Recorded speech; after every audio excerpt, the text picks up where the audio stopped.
Welcome to the fifth meeting of the House of Commons Special Committee on COVID-19. Conformément à l'ordre adopté le lundi 20. A greeting in accordance with the order passed on the 11th of April. The committee is going to look at ministerial statements, allow members to make petitions, and also to ask questions of the ministers, including the Prime Minister, in relation to the COVID-19 pandemic. Tomorrow, the 8th of May, Dr. Andrea McCarthy, the Caroliner of the Dominion, will interpret a special recital in order to underscore the 75th anniversary of the Victory Day in Europe. Victory in Europe Day, VE Day, commemorates the formal acceptance of Germany's surrender by Allied forces at the end of the Second World War. While pandemic prevents us from gathering to celebrate in person, tomorrow at noon, the voice of our nation will ring out in remembrance of this milestone in our history. Today's meeting is taking place by video conference, and the proceedings will be made available via House of Commons website, so that you are aware that the webcast will always show the person speaking rather than the entire committee. I would like to remind members that, like in the House of Commons, or committee, they should not take photos of their colleagues or film the proceedings.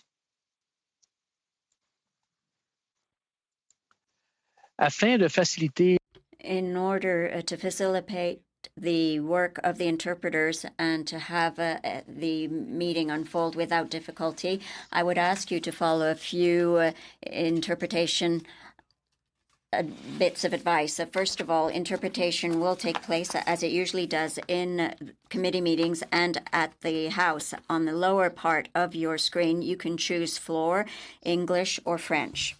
I would ask you to please wait until I give you the floor, and by naming you before you start speaking. When you are ready to intervene, please click on the microphone icon in order to activate your microphone, or keep the space bar down during the course of your intervention. If you release the bar, your microphone will become mute, as is the case for a walkie-talkie. I would like to remind the honorable members that if you want to speak English, you should be on the English channel. If you want to speak French, you should be on the French channel.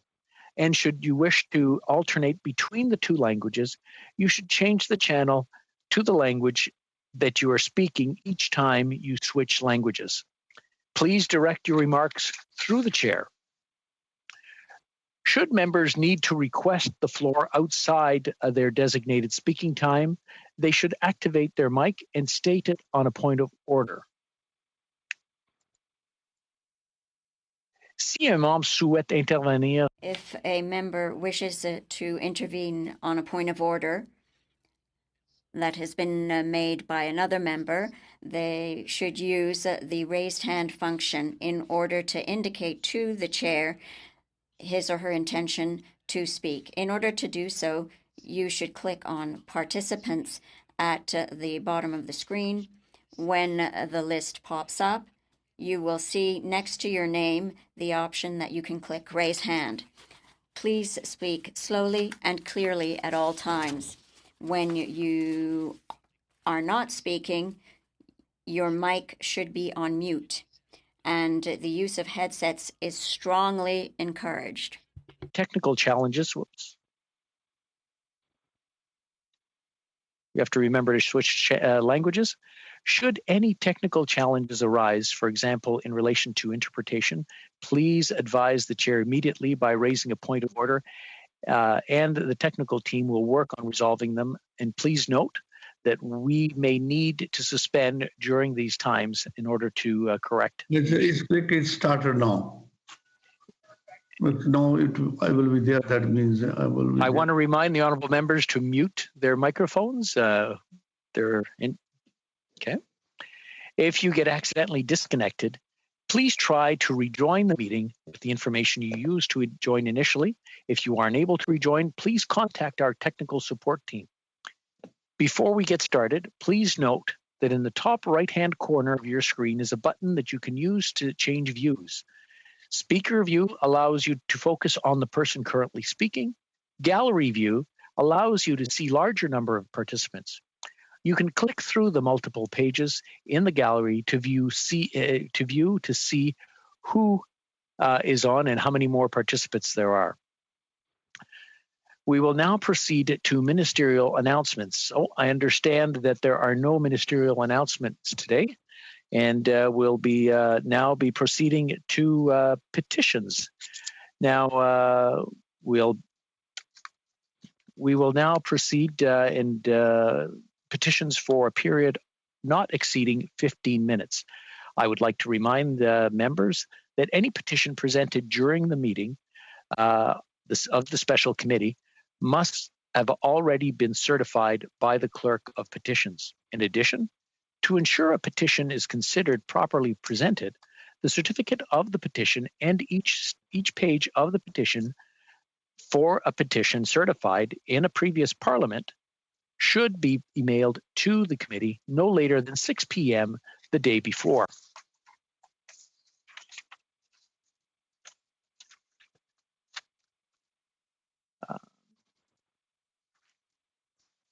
Now we'll go to presenting petitions. Mr. Jenis. Thank you very much, Mr. Chair. 5 years ago, when Parliament passed Bill C-14, then Justice Minister Jody Wilson-Raybould said that it represented a finely tuned balance between access and safeguards. It also included a 5-year review. Petitioners on the first petition I'm going to present are very concerned to see Bill C-7 before Parliament, which removes safeguards ahead of that 5-year review. Petitioners specifically mentioned their concerns about the removal of the mandatory 10-day reflection period, which can already be waived in certain circumstances, and they're concerned about reducing the number of witnesses required to oversee and ensure that the request has been properly made. So I commend that petition to the consideration of the House. The second and final petition that I'll be presenting today is with respect to Senate Bill S-204. This would make it a criminal offense for a person to go abroad and receive an organ from a person who did not consent. This responds specifically to concerns about organ harvesting in the People's Republic of China involving Falun Gong practitioners, and increasing concerns that this is being or about to be applied to Uyghurs as well. Canada can and should take action on this. Petitioners are noting that in the previous Parliament there were bills on this, C-350 and S-240, and now in this Parliament there is a bill S-204, and petitioners are hopeful that this the 43rd Parliament will be the one that gets it passed. Thank you very much, Mr. Chair. Go to Ms. May. Thank you, Mr. Chair, and it's an honor to, this is my first occasion to present a petition in our virtual format of the COVID-19 committee. Thank you to you and your staff, Mr. Chair, for developing a system that allows us to present petitions electronically. The petition for which I'm presenting today was previously approved, is from a number of constituents who are concerned that we pursue the Paris Agreement to hold global average temperature increase to no more than 1.5 degrees Celsius. The Paris Agreement itself embeds in it the concept of just transition, with a capital J and a capital T, the concept of just transition, ensuring fairness and support for all workers in the fossil fuel sector. The petitioners call on the Government of Canada to move forward with an act to ensure just transition and to ensure adequate funding so that workers and communities dependent on the fossil fuel sector receive meaningful support to ensure security in their lives in the transition to more sustainable energy use. Thank you, Mr. Speaker. And that's all the petitions for today. I want to thank the honourable members for their usual collaboration. And now we'll go on to point of order, Mr. Speaker. We have a point of order. Mr. Bazan. Thank you, Mr. Speaker. On Tuesday at our COVID-19 Committee of the Whole meeting, I was asking my question, which started at 12 o'clock, 56 minutes and 6 seconds, and was cut off at 1 o'clock, 32 seconds. So I still had 34 seconds of time remaining in my question time of 5 minutes, which you said that there'll be no more than 5 minutes, but that it had up to 5 minutes. 34 seconds leaves a lot of time to have a quick question and a quick response. If you believe that my time was unjustly cut off and that it was unfair treatment to the official opposition in raising our points of order, I would ask that that 34 seconds be tacked on to the opening round for the opposition and accredited to Rosemary Falk, who will be leading off for the Conservatives. Yeah, normally what happens as the chair uses judgment to see, because 35 seconds, there wasn't enough time, obviously, for a full question or answer most of the time. And what I'll do is I'll take it under advisement. I can't allot it, but what I have started doing, and I just want everyone to know that I do have a timer next to me, and I am timing the questions, and I will be treating the answers the same way. So if it's a 25-second question, there will be a 25-second answer, and then we'll go back to the speaker. But thank you for bringing that up. I believe that issue has been remedied. It was we've taken a little bit of the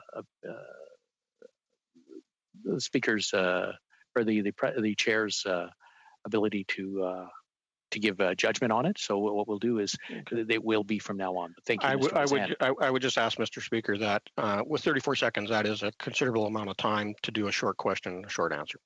Okay, I appreciate the advice. Thank you, Mr. Bazan. Thank you. Now, we'll now proceed to the questioning of ministers. I would like to remind the honourable members that no member shall be recognized for more than 5 minutes at a time, and that the members may split their time with one or more members by so indicating to the chair.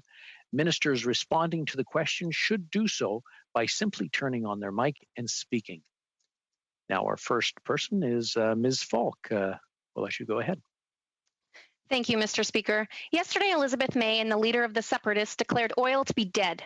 It's certainly not dead, but it is dying under the Trudeau government. Will the Prime Minister stand up for Canada's energy workers, or does he agree with the fringe left and those who want to destroy our country? Point of order. The Honourable Minister, Mrs. May.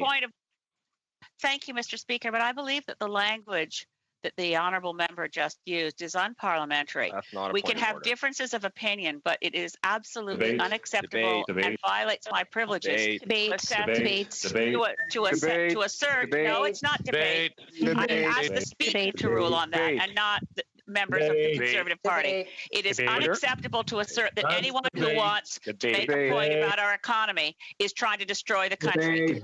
Allegation is a violation of my privilege. Okay, Ms. May, order. She was also named by the. I didn't recognize anyone. I don't know who's speaking, so I'll just start talking myself. I just want to remind the honourable members to have respect in their questions and in their answers.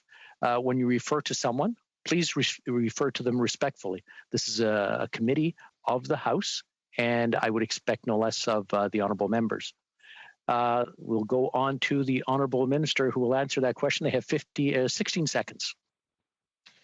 Thank you very much, Mr. Speaker. As I pointed out this morning in my press conference, we cannot move forward on a transformation of our energy sector without supporting the workers in that energy sector. We need their innovation. We need their hard work if we are going to lower our emissions, if we are going to reach our targets. We'll go to Ms. Falk again. Mr. Speaker, it has been 43 days since the Finance Minister promised Canada's energy sector liquidity through the Business Development Bank of Canada, and now for 43 days the Finance Minister has failed to deliver on that promise. These delays cost jobs, and they are costing us Canadian businesses. If the government doesn't step up to support our energy sector, they are in effect doubling down on their support for foreign, unethically sourced oil. Mr. Speaker, when will the credit options be available to Canada's small and medium energy firms? I want to remind the honourable members that we do have interpreters who are listening and translating. So in consideration to them, please speak at a reasonable pace so that they can understand and then translate. The Right Honourable Prime Minister. From the very beginning, Our priority through this pandemic and this crisis has been to support workers across the country. We have sent millions, billions of dollars to workers right across the country, including in Alberta, in Saskatchewan, in BC, in Newfoundland and Labrador, in the energy sector, to support them to be able to support their families through this difficult time. We're also working on sectoral supports right across the country, and those will be announced in due course. But our focus from the get-go has been helping families. We'll go on to Ms. Falk. Mr. Speaker, another group that has been ignored by the Liberals is our farmers. The announcements to date fall well short of what is needed to maintain a steady supply of affordable and healthy food. The Canadian Federation of Agriculture has asked the government for a $2.6 billion emergency fund. Instead of responding to the specific COVID-19 challenges, our farmers are facing the Liberals' re-announced $125 million that was already budgeted in the Agri Recovery Program. Will the Prime Minister finally step up and take our food supply chain seriously, or is agriculture just an afterthought for him? The Honourable Prime Minister. On the contrary, Mr. Speaker, we take agriculture and our agricultural sector extremely seriously, which is why we announced hundreds of millions of dollars a couple of days ago to respond to pressing needs. And we will continue to make investments to ensure both the safety of workers in our agricultural sector, safety of our communities, as well as the continued flow of high quality Canadian food onto our tables right across the country. Supporting the people who produce our food is a priority for this government and will continue to be. Ms. Falk. Well, Mr. Speaker, recycled program announcements do not respond to the immediate needs facing our farmers. This is absolutely unacceptable.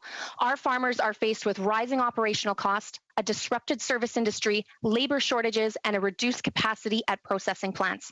The government has a responsibility to take domestic food security seriously. When will the Prime Minister deliver adequate support to address the critical changes facing our ag industry? The Right Honourable Prime Minister. I would suggest that respectfully, that the honourable member take a look once again at the announcement we made, which actually highlights significant new investments to support our agricultural industry. I certainly agree that there is more to do. Every step of the way in this unprecedented situation, we've been moving forward on doing more, on adjusting, on investing more. We need to support our agricultural sector and the people who work so hard to put food on Canadians' tables right across. Ms. Falk. We will continue to. Mr. Speaker, Canadians expect to find healthy and affordable food at their grocery stores. But if the government does not take action now, that's not a given. Our farmers are trying to keep Canadians fed while keeping their heads above water. The Liberal government's own failed federal carbon tax is weighing them down. It is an enormous hit to their bottom line, and the recent carbon tax hike is taking even more money out of the pockets of farmers at a time when they can afford it the least. Mr. Speaker, will the Prime Minister exempt all farm operations from the carbon tax and reimburse the money that they have already taken from them? The Right Honourable Prime Minister. Mr. Speaker, it's a shame to hear the member opposite accidentally, unintentionally, I'm certain, mislead the House and Canadians. The price on pollution actually puts more money into Canadians' pockets, and that includes farm families, people who make who pay the cost of the price on pollution, on average, receive more money back. This is a way of creating a better future for our kids and grandkids, which I know that people in communities right across the country, including our farm communities, want to see happen. We are moving forward in a responsible way to put a price on pollution and put more money. Nous allons maintenant continuer avec Madame Gill. We'll now move on to Ms. Gill. Thank you, Mr. Chair. All sectors of the economy are fragile, and I'm thinking more specifically about the fishery. In the Magdalen Islands, we've got the lobster fishers on the North Shore, people fishing in Gaspé as well. Imports have stopped. There's also a drop in the domestic market because of the tourism sector, restaurants, etc. So we need to provide some assistance to fishers. What has the government done since the start of the crisis to support fishers? The Right Honourable Prime Minister.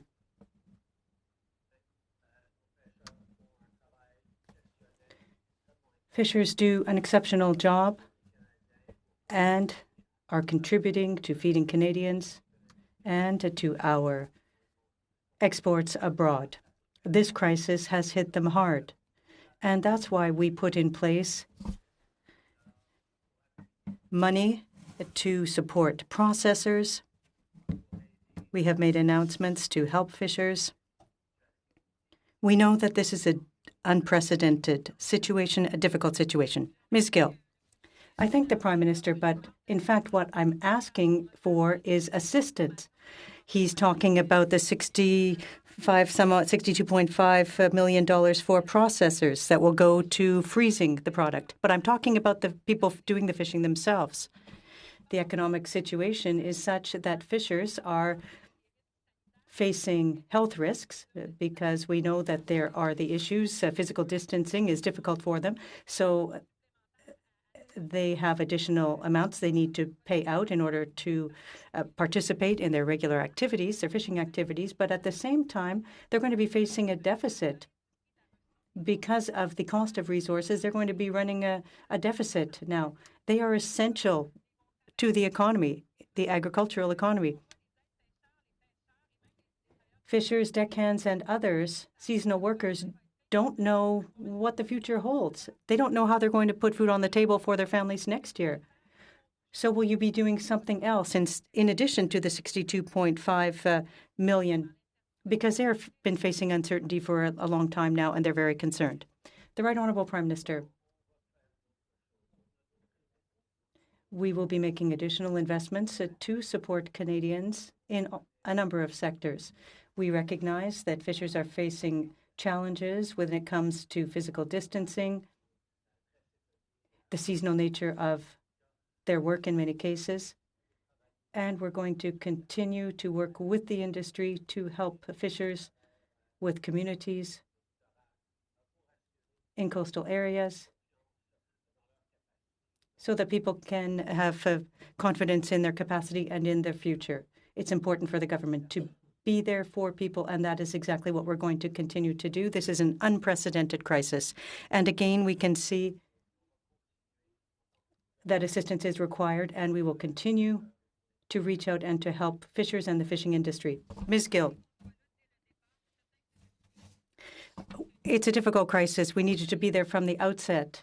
We know full well that several weeks went by.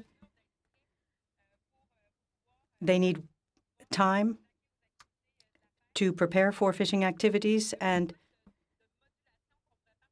there are many changes that could be, adjustments that could be made to current programs. When it comes to the size of the companies, for example, the $40,000 is something that could be helpful, but they don't have the payroll. The 75%, because of the dates, they can't qualify for that as well. So there are a number of solutions that I can share with the government and the Minister of Fisheries to come to their assistance quickly to help them. They want to participate in the crisis effort, but at the same time, they have no guarantees that they will have support they need. So I'd like a guarantee that they will be supported and that they will be able to, in fact, put food on their tables and to feed their communities, because the fishing industry is a major industry in their communities. The Right Honourable Prime Minister. Since the outset, Minister Jordan has been working with fishers, with the industry, with communities that are affected by the crisis. We have put forth a number of solutions to support communities, to support their families. The situation is unprecedented, and from the outset, our objective was to help Canadians across the country in all industries, people who've lost their jobs. And we have done so. We will continue as well to work to help people who are facing uncertainty. That is what people expect of the government. Before we go to the next question, I'd like to remind members to speak slowly and to speak through the chair, not to speak directly to others. Thank you. To Mr. Bacharach. Thank you, Mr. Speaker. Mr. Speaker, municipalities across Canada are facing a financial crisis. They've seen revenues plummet, and at the same time, the cost of delivering municipal services has risen. As the Prime Minister knows, municipalities are unable to run deficits, and so they are facing the reality of cutbacks and serious cuts to the services that Canadians depend on. We know that municipalities are vital during this time to provide services to Canadians, and they're going to be even more important during the recovery, especially when it comes to delivering on the infrastructure programs before us. FCM, the Federation of Canadian Municipalities, and mayors across Canada have called for emergency financial relief for the municipal sector. And my question to the Prime Minister is when they can expect federal financial support to arrive. The Honourable Minister. Mr. Speaker, no government in Canada's history has done more to work with our municipalities, with our cities, with the Federation of Canadian Municipalities to respond to the challenges they're facing, to partner with them on things from infrastructure to investments that have made a huge difference right across the country in the quality of life of Canadians in towns large and small, from coast to coast to coast.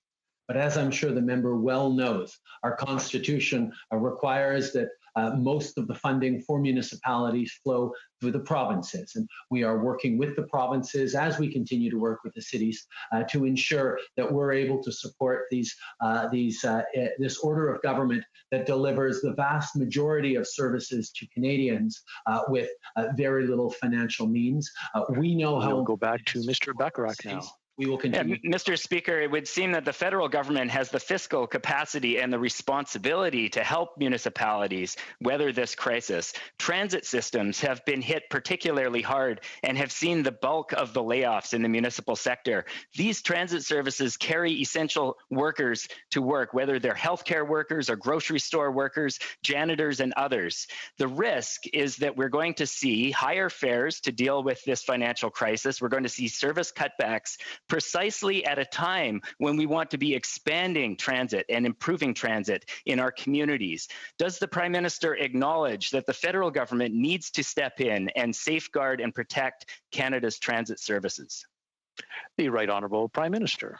This federal government recognizes how important it is to support all Canadians, which is why we've put forward unprecedented measures to help millions upon millions of Canadians with the CERB and with the wage subsidy. We will continue to work with the provinces who have jurisdiction over the municipalities. I'll be having a conversation with all other First Ministers tonight to talk about a broad range of issues. I can highlight that the issue of transit funding has come up, and we have continued to engage with them. But again, Mr. Speaker, it is important to respect the Constitution and understand that funding for municipalities and cities does go through the provinces. The federal government is happy to be there to support, but it must go on to Mr. Bacharach again. Thank you, Mr. Speaker. I'm wondering how the Prime Minister could explain to a bus driver in Vancouver who has been laid off that as a public sector worker, she can't access the federal wage subsidy, while an equivalent worker in the airline industry gets to keep her job with the federal help of that program. Could the Prime Minister explain how that is fair? The Right Honourable Prime Minister. I'm happy to explain to the member and to all Canadians that our Constitution creates federal areas of jurisdiction and provincial areas of jurisdiction. And the airline industry, like banking, like telecommunications, is a federal area of jurisdiction that we've been able to move forward on. But more than that, we've brought the the emergency response benefit and the wage subsidy to all industries across this country because it's something the federal government knew we needed to step up. We'll go back to Mr. In areas that are Thank you, Mr. Speaker. We need to continue to do that. I'd like to shift gears a little bit. Faced with minimal healthcare capacity, remote Indigenous communities in my riding are taking matters into their own hands. The Newhawk have put up a checkpoint on Highway 20 to protect community members and prevent non-essential travel, and in particular to protect the 3 remaining fluent speakers of the Newhawk language, these cherished elders in their community. The Haida on Haida Gwaii have set up a similar checkpoint, as have communities throughout British Columbia. Yet the federal support for Indigenous communities amounts to only $39 million for all of the Indigenous communities in BC. Does the Prime Minister not agree that more support is warranted to help Indigenous communities in my riding and across the country? The Right Honourable Prime Minister. From the very beginning, we made funds available to Canadians right across the country, particularly people in Indigenous or remote or northern communities who we knew were going to be facing more difficult challenges because of their existing vulnerabilities in their healthcare system and in socioeconomic circumstances. We have made unprecedented investments, and we will continue to make these investments necessary because we need to make sure that Indigenous Canadians and indeed all Canadians have the supports they need to make it through this crisis. Maintenant, nous allons continuer avec Monsieur Berthold. We're going to continue on with Mr. Berthold. Mr. Berthold. Thank you, Mr. Speaker. I'm going to deal with the area of jurisdiction that the Minister talked about and the incompetence of the Liberals to deliver infrastructure programs. And my question is to the Minister of Infrastructure and Communities. As the provinces are gradually reopening their economies, can the Minister tell us how many projects submitted by the provinces are currently awaiting for government's approval? The Honourable Prime Minister. Or the Honourable Minister. Somebody.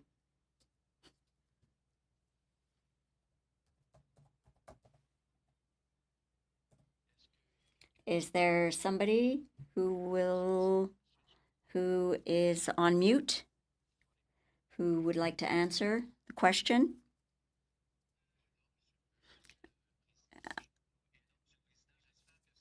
I hope that this time will not be taken off from my time. No, the clock has stopped. I think it's Ms. McKenna who's going to answer. I'm sorry, I was on mute. So, Mr. Chair, I'm very happy to see how well we're working with the provinces and the territories. I've worked and talked to all of my counterparts in the provinces and territories in relation to this historical program relating to infrastructure. We've worked very hard in my department to approve the projects, and we're going to continue to do so, and it's important that we continue. Mr. Berthold, well, we didn't have an answer. How many projects are waiting government of approval? I know that the minister has been holding more and more virtual meetings, but there are still hundreds of projects awaiting approval from the Liberal government. Instead of waiting for the right political opportunity to unblock these files, will the minister commit today to respect the provinces and approve all the projects that are sitting on her desk by next week? Ms. McKenna. Mr. Chair, I'm very happy to say how well we are working with the provinces and territories, that we are approving projects. And so if the member wants to speak with the provinces and territories, he'll see how well we're working together. And we're going to announce the projects because it's important for our economies and our communities, and it's important to create good jobs. Mr. Berthold, does the minister understand that she hasn't told us how many projects are still awaiting and that the construction season is very short and that a project approval in July means that work cannot begin until next year? And so this will not help us to restart the economy. The Honourable Minister. Mr. Chair, I can clarify that we have approved hundreds of projects in the last weeks and that we're going to work with the provinces and territories and municipalities as well as Indigenous communities to go forward with these projects. So we'll go back to Mr. Berthold. Mr. Chair, well, the minister is talking about the green recovery of the country's economy. Public transit is in jeopardy. Social distancing measures will drive down the use of public transit for months to come. There's a study that the UMQ estimates that monthly losses are between $75 million to $100 million. Other countries have included public transit in pandemic relief programs. Why not Canada? The Honourable Minister.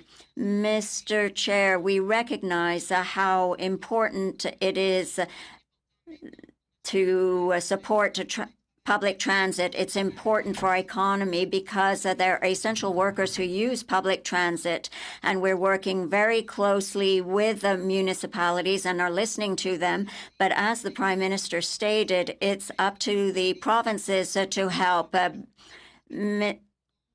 Mr. Berthold, once again, we're saying that the puck is being passed on to the provinces and the minister isn't able to answer a question relating to the projects that are on the minister's desk. And it's tremendously important to talk about the approval of these projects, especially in various large municipalities. And as we know, that there has been a reduction of 80 to 90% in terms of ridership, and the Federation of Canadian Municipalities, large cities and small communities across the country need help. Why is the minister ignoring the needs of the Canadian municipalities? The Honourable Minister.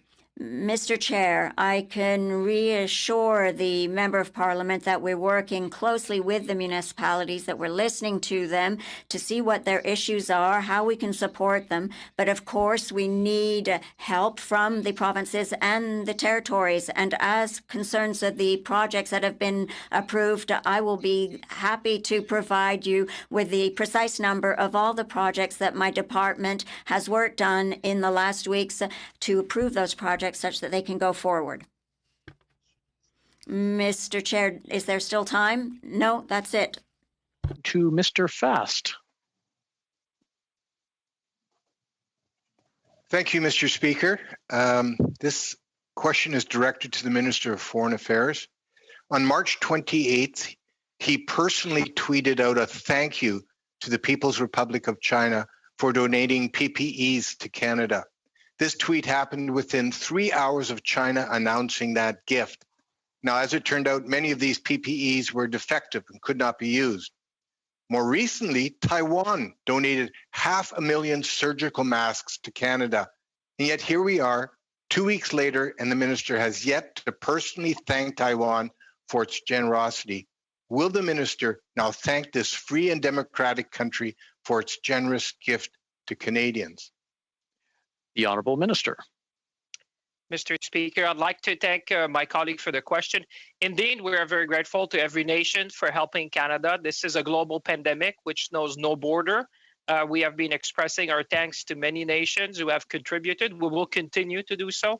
It is important at a time of pandemic, Mr. Speaker, that we don't play politics, that humanity comes together. I can say to my COVID foreign minister's call, the world community has come together to make sure that we would make sure that supply chain would remain intact, that we would have transit hub, that we would have air bridges. And we will continue, Mr. Speaker, to work with every nation when it comes to health. This is a public good that we want to work together with. We'll go back to Mr. Fast now. Well, Mr. Speaker, I didn't hear a thank you there, so I'm going to try again. On May 4th, the government of Taiwan delivered 25,000 surgical masks to the government of British Columbia.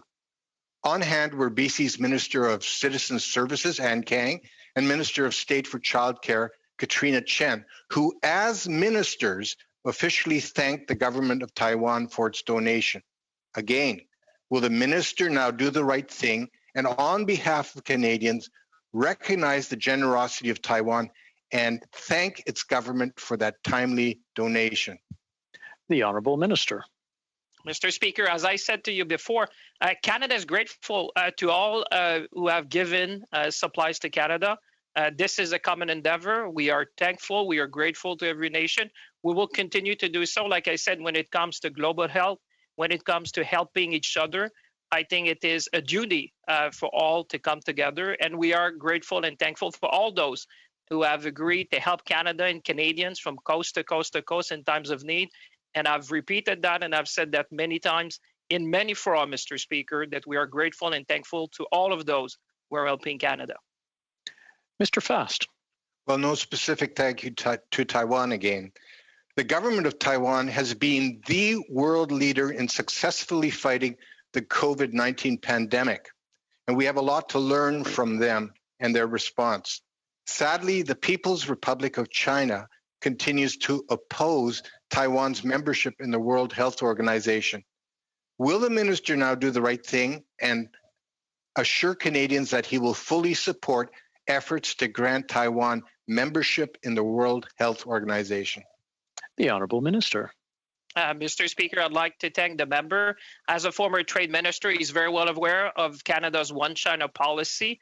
That being said, Mr. Speaker, we support Taiwan continued meaningful participation in international multilateral forum, particularly when it comes to health, Mr. Speaker. This is a global good, and we want to support every nation, and we recognize that Taiwan and others have been doing very well in fighting this pandemic. We also believe that Taiwan's role as an observer in the World Health Assembly meeting is of interest to the international health community, and we have We'll now go back to Mr. Fast. Thank you. I'm going to pivot to repatriation flights. The minister has publicly said that over 20,000 stranded Canadians have been repatriated from abroad. Can he tell us exactly how many Canadians remain abroad that have expressed their desire to be repatriated? The Honourable Minister. Mr. Speaker, I'm very happy to update members that as of today, we have repatriated more than 20,000 Canadians on 232 flights from 87 countries. And I would say this is Team Canada, Mr. Speaker. It knows no parties. Every member, or many members, I should say, have written to me to make sure that we take care. It's not an exact science. We have, like I said, repatriated thousands and thousands. We continue because we know there's still pockets of travelers, of Canadian travelers, which are stranded abroad. And as the Prime Minister and I have said from the beginning, we will use our best effort to repatriate everyone that wants to come back home. We'll go on to Mr. Moore now. Mr. Moore. Thank you, Mr. Chair. Mr. Chair, Canadians need to have faith in their justice system, even in time of crisis. My office has received correspondence from Canadians concerned that trial delays due to COVID-19 may result in criminals walking free. As this government has been working overtime to criminalize law-abiding citizens with new useless gun laws, will the Minister of Justice ensure that real criminals will not walk free due to delays in the justice system? The Honourable Minister. Thank you, Mr. Speaker. I thank the honourable member for his question. We have been working, Mr. Speaker, with my provincial counterparts across Canada, as well as with the various courts, the federal courts, but also through my provincial counterparts with the superior courts and courts of appeal across Canada. Each particular jurisdiction has taken measures to ensure that a basic number of essential services within the court system are maintained through a variety of means, and we believe that we will go back to Mr. Moore solve these various challenges. Thank you, Mr. Chair. Mr. Chair, the Regional Relief and Recovery Fund was announced weeks ago as a way to help small and medium-sized businesses in rural communities like those in my riding. In Atlantic Canada, this was to be distributed to the Atlantic Canada Opportunities Agency. This is yet another announcement with no details from this Liberal government. Can the minister clarify, are we days away or weeks away from this support flowing to the businesses that need it so desperately? The Honourable Minister. Thank you, Mr. Speaker. I had the chance to talk with many of the chambers of commerce and business owners throughout Atlantic Canada, and we hear their anxiety. That's why ACOA is doing great work on the ground to make sure that we can help them through this very difficult period. Now, the member is right. We have increased the budget of ACOA. Good news. And I'll be coming up with the details very soon. And it will be a pleasure to collaborate with him to make sure that we can help many business and business owners across the Atlantic region. Mr. Moore. Oh, Mr. Chair, my office has had many small business owners that have reached out to me, and I know I've reached out to many of my colleagues and probably all of us here today who are frustrated by the eligibility requirements for some of the federal programs. In particular, they are unable to access the emergency business account because they do not have a payroll. And this could be like the hair salon in my riding who subcontracts out their chairs. There's hundreds and thousands of small businesses in this very situation, vital small businesses in our communities, but they do not meet this requirement. These businesses, many of them are weeks away from shutting down permanently. What does the Minister of Finance have to say to these small businesses that are suffering right now? The Honourable Minister. Mr. Speaker, I want to thank my honourable colleague for that really important question. And I want all the businesses that he is talking about and all of them throughout the country to know that we continue to work very, very hard to make sure that you are supported through this difficult period. So more work needs to be done, and we will continue to do that work. We know that businesses are being supported through getting access to the wage subsidy to keep their employees together, and they're getting help, whether it's rent or whether it's helping defray costs to keep their costs low by deferring GST and HST and customs duties payments. We're just going to continue to work with all of our businesses across the country. We'll go to Mr. Moore with a brief question. I hope less than 20 seconds, please. Well, Mr. Chair, it's a very specific issue. It's small businesses, thousands of them that do not have a payroll, or some who have a personal account rather than a business account that they've dealt with over the years, and that makes them ineligible. These businesses need help right. The Honourable Minister, in 20 seconds or less, please. I agree with the honourable member. Those businesses absolutely need the support from us. We're going to keep working to ensure that they are supported. We'll go to Mr. Cummings next. Mr. Cummings. Mr. Speaker, small businesses are concerned about their ability to survive, and no amount of deferrals, loans, subsidies can substitute their need to be open and servicing their customers. Can the government confirm that a sectoral risk analysis has taken place to assist the provinces in reopening the economy? The Honourable Minister. So, Mr. Speaker, I can assure the member that we've been very clear in terms of our strategy around reopening the economy, that we need to make sure that we follow the advice of the experts and the health authorities to do so in a manner that does not compromise the health and well-being of Canadians. We, of course, will have a sectoral lens, and as you can see by some of the initiatives and the support packages that we have put forward, we'll go back to Mr. Cummings now. Those sectors. Mr. Speaker, thousands of business owners make a living and they utilize dividends as their salary. They also use independent contractors. Can the government confirm the current programs in place will be expanded for these hardworking Canadians? The Honourable Minister. Mr. Speaker, I want to assure the honourable member that we continue to work with all of our small businesses, and I want to thank him for raising this very important issue. And I want to assure our Canadian small businesses that we are going to continue to do this work to make sure that you are supported. Mr. Cumming. Can the minister give me a date when they will be able to announce to these businesses that they will be eligible? The Honourable Minister. I want to assure our Canadian small businesses how important they are and the contributions that they make to all of our communities, and know that we continue to listen and we will ensure that they are supported and continue to be supported during this difficult time. Minister, they need more than assurance. Can you give me a date when I can tell these thousands of businesses that they will be supported if they pay dividends or if they use contractors within their business? The Honourable Minister. Mr. Speaker, these businesses are absolutely important, and they are getting support through a range of means, and we will continue to work with these businesses to make sure that they continue to be supported through this difficult period. Mr. Cumming. Mr. Speaker, I spoke to a second cup owner, and his landlord is not offering any kind of rent relief, and in fact says that he doesn't have the 25% that is needed to be eligible for the program, because he's already paying for common area costs, deferrals on utilities, deferrals on which he will have to pay on his mortgage. Will the government reform the rent relief program to focus on the tenants, not just the landlords?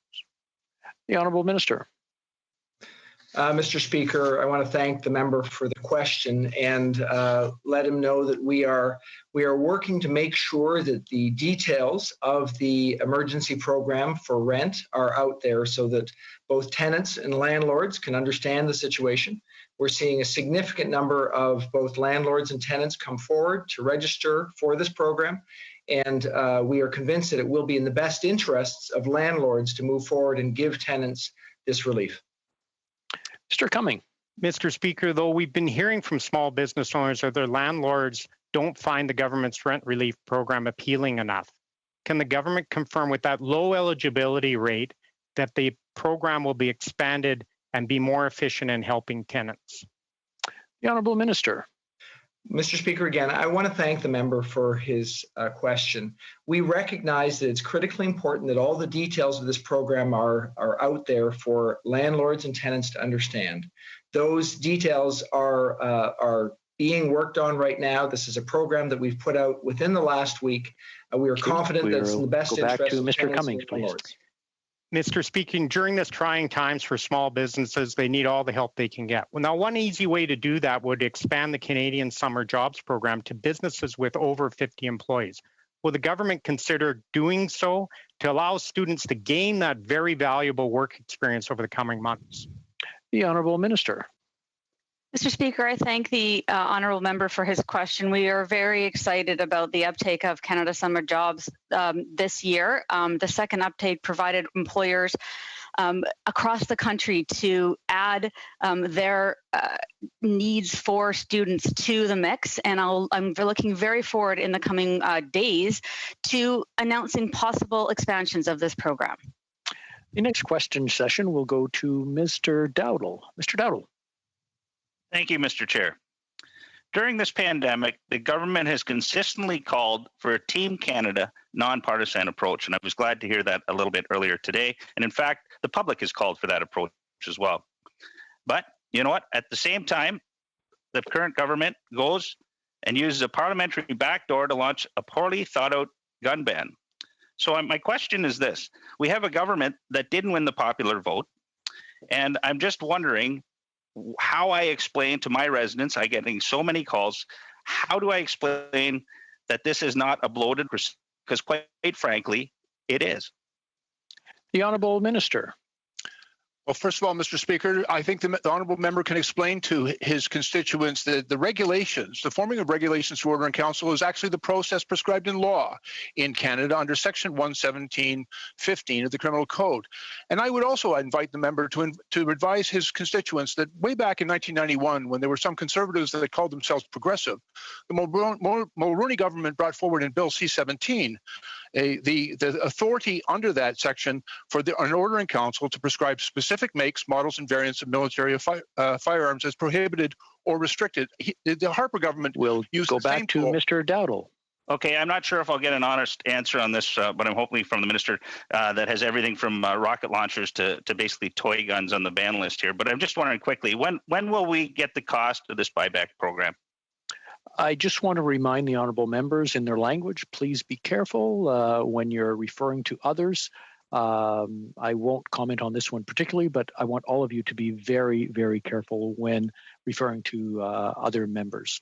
The Honourable Minister. Yeah, it's a good opportunity, Mr. Speaker, just to respond to some of the obfuscation and deception that has been put out there. We're not banning any toys. We're not banning shotguns. That's all misinformation being put out. I think that's very clear, and I would invite the member to go and look at the list of weapons that are. We'll go back to Mr. Dowdall. Thank you. So what will be the cost of the buyback program, please? The Honourable Minister. Actually, I'm very much looking forward to bringing forward legislation as soon as the House resumes, and we will have a vigorous debate in Parliament about the form that a buyback will take and bring forward a budget at that time. We'll go back to Mr. Dowdall.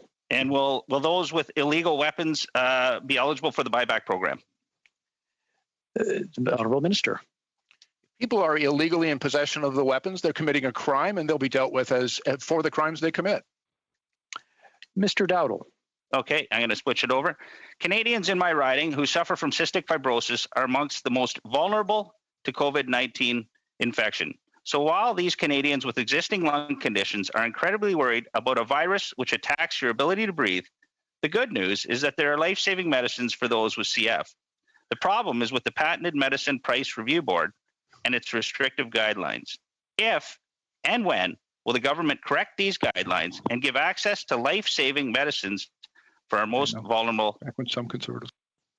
I just want to remind everyone to turn off their mute, or turn on their mute rather, unless you're speaking. The Honourable Minister. Well, thank you very much, Mr. Speaker. And as you know, this government has been very committed to improving access and affordability of prescription medications for all Canadians. The PMPRB regulatory amendments will help Canadians be able to afford their prescriptions, and Canada will continue to be an important market for new medicines. In fact, many countries with much lower medicine prices gain access to new medicines in the same time frame, or even faster than Canada. So we are excited to do this work. Mr. Dowdall. Thank you, Mr. Chair. Our seniors are being particularly hard hit right now during this pandemic, and yet seniors are not being given any direct support. It's one of the number one calls that I'm getting in my offices here. Funding to charities like the United Way is being labeled as support for seniors when we're talking, but most won't see any of this support. Seniors in my riding have asked for an increase on their CPP and OAS, and to be able to make untaxed bulk withdrawals from the RSPs while they still have some value at this time. Can the minister confirm when these real and direct supports for seniors will be forthcoming? The Honourable Minister. Thank you very much. And I want to assure the Honourable Member. Oh, you're muted. Yeah, I can't hear it.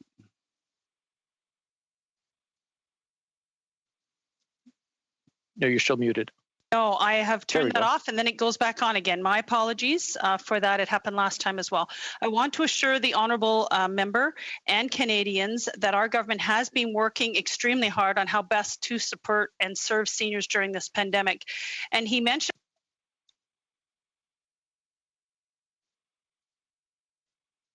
I'm afraid you're back on mute again. I'm not quite sure what's happening with my machine. I do apologize. I might want to try your space bar and keep it down while you're speaking. That might solve the problem. Okay, I'll try that. Thank you very much. I want to assure the member that we have introduced measures to support seniors, including a supplementary GST payment for low and modest income seniors. We've reduced the minimum RIF payment, RIF withdrawal by 25%, and we've made the CERB available to working seniors that have lost their jobs due to the COVID pandemic. We know there's more work to do, and we'll have more to say in the future. Thank you. Okay, I just want to remind the honourable members, if there are issues, please, we're taking note of them here and we'll hopefully resolve them by the next meeting. We are getting much better and we're all new at this. Thank you for your patience. Maintenant, nous allons continuer avec... Now we'll continue with Madame Goudreau. Thank you, Mr. Chair. I will speak slowly and thank you to the interpreters. My first question is for the Prime Minister. Mr. Chair, we are hearing a great deal speak about contract tracing applications. There are a lot of provinces that have talked about this, and there are others who would like to follow suit. So today I'd like to know where the government is in its reflections on this issue, because for a certain period of time we've been talking about a national strategy, and I'd like to know where we're at this point. The Honourable Minister.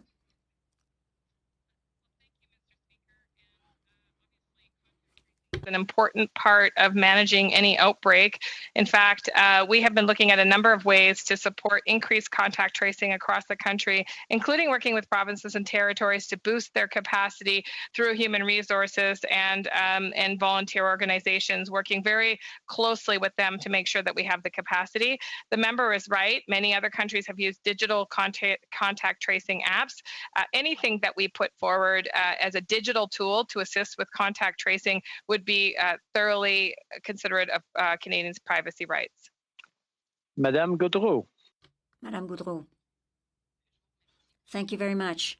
My question is going to be a little bit more precise to the extent that, yes, we're talking about public health and we are living through a crisis, but you know as well as I do that for the longest period of time, the Privacy Commissioner has been raising questions because there is a confidence crisis, as you know. You know that 90% of Canadians are concerned about the misuse of their personal data, whether it be in the context of using that data for profiling purposes or for the purposes of business development. So this is a questioning that is applicable to all of Canadians. And the request from the Privacy Commissioner is such that we should put emphasis on reforming the Privacy Act. So I'd like to have an answer to the commitment, the quick commitment, such that we can legislate in relation to the Privacy Act. The Honourable Minister. Je voudrais Mr. Chair, I'd like to say that specific attention must be made to the transparency and respecting privacy issue. Canadians are naturally concerned as to the way their data is used, and the new technologies are subject to the Privacy Act. Madame Goudreau, thank you very much. So you're in agreement that when we talk about public health and the provinces legislate in that regard, and it is the provinces at this point who are deploying those applications. So when we talk about what's happening in Quebec, I want to be assured that the federal government is committing to itself to respecting the proposals in terms of the area of geolocation and contact tracing, but also respecting privacy. Can we commit to respecting the provinces in that regard? The Honourable Minister.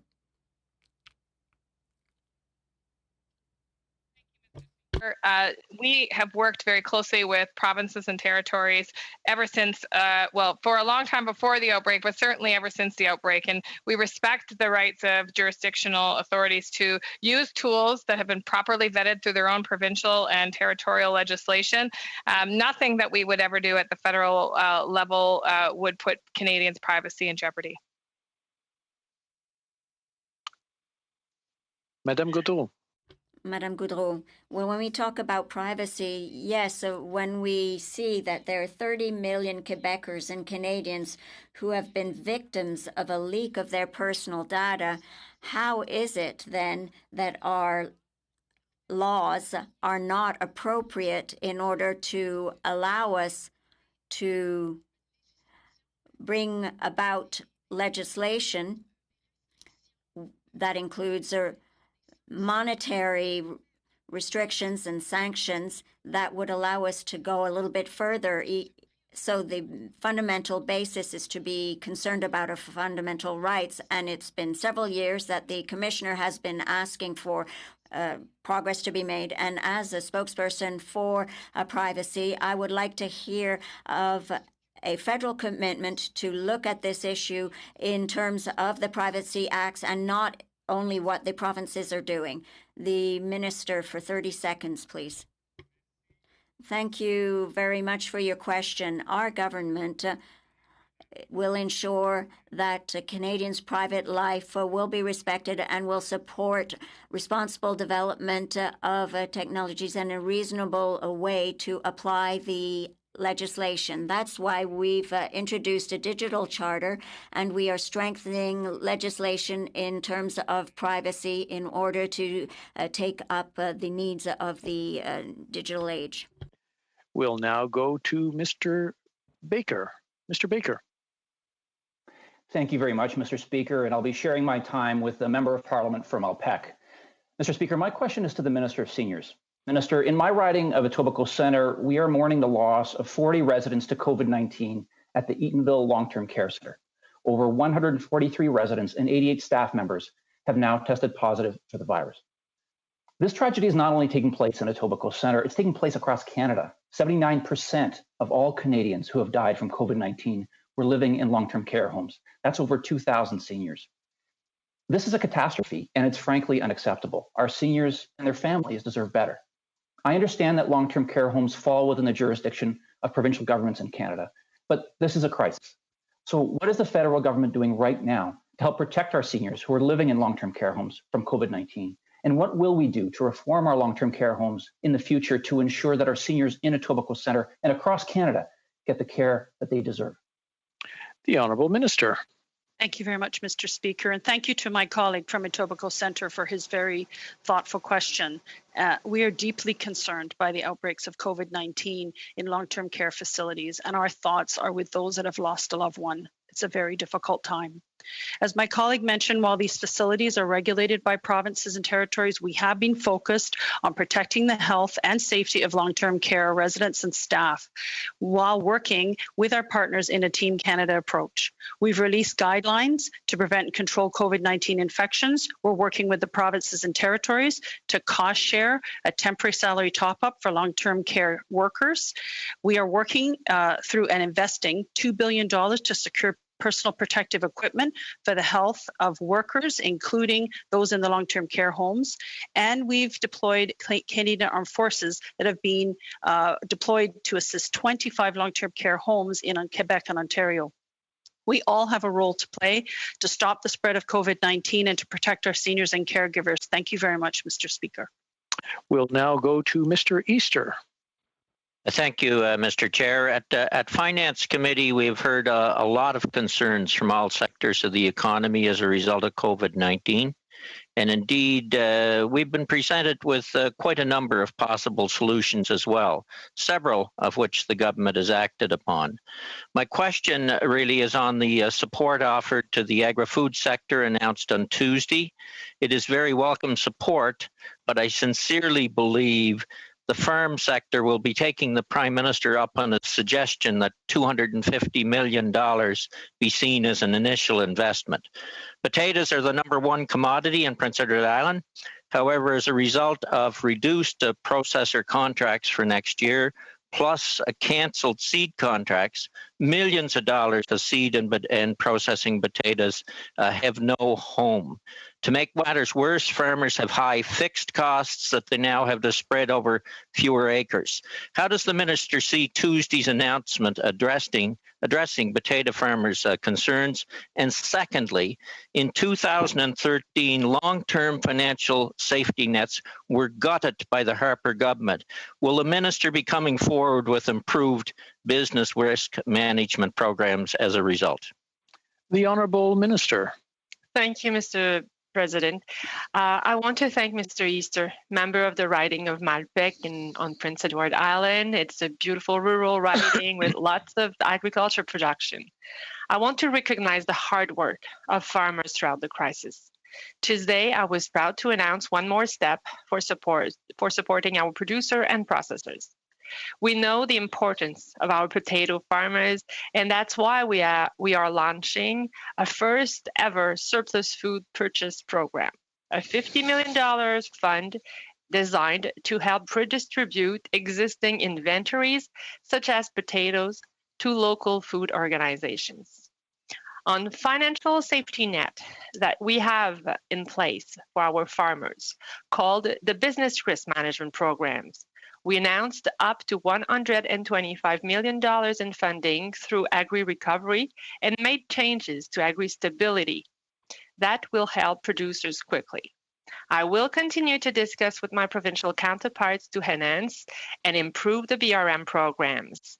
In the meantime, I want to reiterate that BRM, including Agri-Invest, are there for helping farmers in difficult times. We'll go on to Mr. Johns now. Mr. Johns. Yeah, thank you, Mr. Speaker. Mr. Speaker, small businesses across Canada closed their doors to stop the spread and for public health. Now they're currently hanging off the edge of a cliff, waiting for financial help. Robin, who owns Arbutus Health and Wellness in Tofino for over 13 years, can't apply for the Canada Emergency Business Account loan simply because she doesn't have a payroll of over $20,000. All of her practitioners are paid contractors, so she is ineligible. With no business income and without emergency financing, it is virtually impossible for her to pay her bills or come up with the 25% needed for the Canada Emergency Commercial Rent Assistance Program. The government promised to be flexible and willing to adjust their COVID response rollout so that nobody falls through the cracks. But Robin, like tens of thousands of proprietors that are the economic job creators of our communities, urgently need the government's help now. Will the government amend their programs to help more business owners so people like Robin don't lose their businesses? The Honourable Minister. Thank you, Mr. Speaker, and I want to thank the honourable member for his really good question. And I know he and I have talked about this, and I appreciate the input and the feedback that you're providing from your business directly. And I want to assure Robin and her businesses and many businesses across the country that we are absolutely listening, and we will continue to make sure we are supporting those businesses during this period. We know that many businesses are being helped through the Canada Emergency Business Account. As of now, there's well over 550,000, so over 500,000 businesses who are getting the support through this emergency business account. But we also know that more has to be done. And we will continue to work with you and our businesses across the country so that we can indeed give them that necessary support to weather through this difficult period of COVID-19. Thank you, Mr. Speaker. Mr. Johns. Mr. Speaker, that's not going to help Robin feel comfort.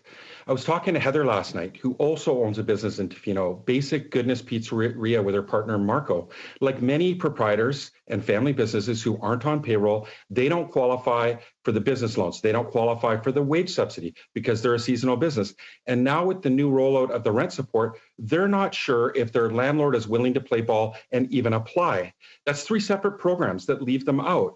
Heather was in tears last night as she told me that they have done nothing wrong to deserve being excluded from these emergency programs. I agree. Will the government fix the rent support program so that tenants can apply instead of leaving it up to landlords so businesses can get the help that they desperately need? The Honourable Minister.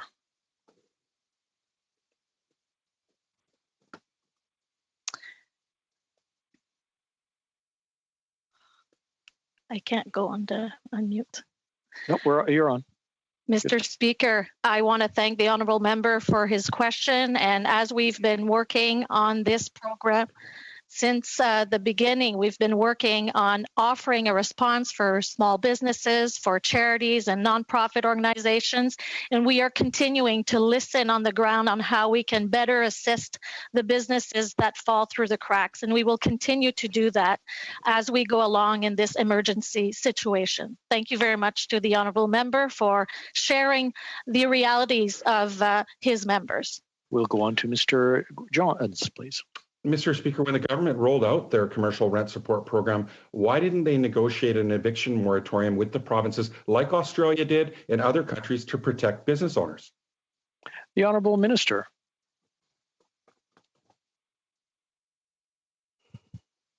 Thank you again, Mr. Speaker. As we know, Canadians are taking action in fight against COVID-19, and we know that many small businesses are worried about being able to pay rent. And as we have been doing, we've recognized it, and we've been working with the provinces and territories to implement the Canada Emergency Commercial Rent Assistance. Mr. Johns. To qualify for the Canada Emergency Wage Subsidy, a 30% drop in revenue has to be shown. Anyone who's owned a business knows that even with this program, it's going to be hard to survive. Why is the government using a 70% measurement drop to qualify for the rent support program, but a 30% drop for the wage subsidy? The Honourable Minister. Well, again, Mr. Speaker, thank you to the honourable member for sharing his views on this program. We've been working with provinces and territories to provide forgivable loans to commercial property owners who in turn lower the rent of their tenants by 75%. We're hoping that tenants and landlords will be working together so we can support businesses during this very difficult crisis. OK, before we go to the next question, Monsieur Berthold, vous avez une question, un rappel au règlement, Monsieur le Président. Mr. Berthold, you have a point of order.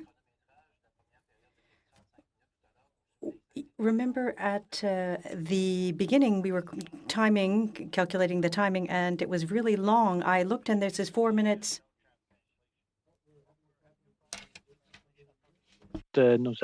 We're having a problem with translation. Move to the right. Allez-y, Monsieur Berthold. Go ahead, Mr. Berthold.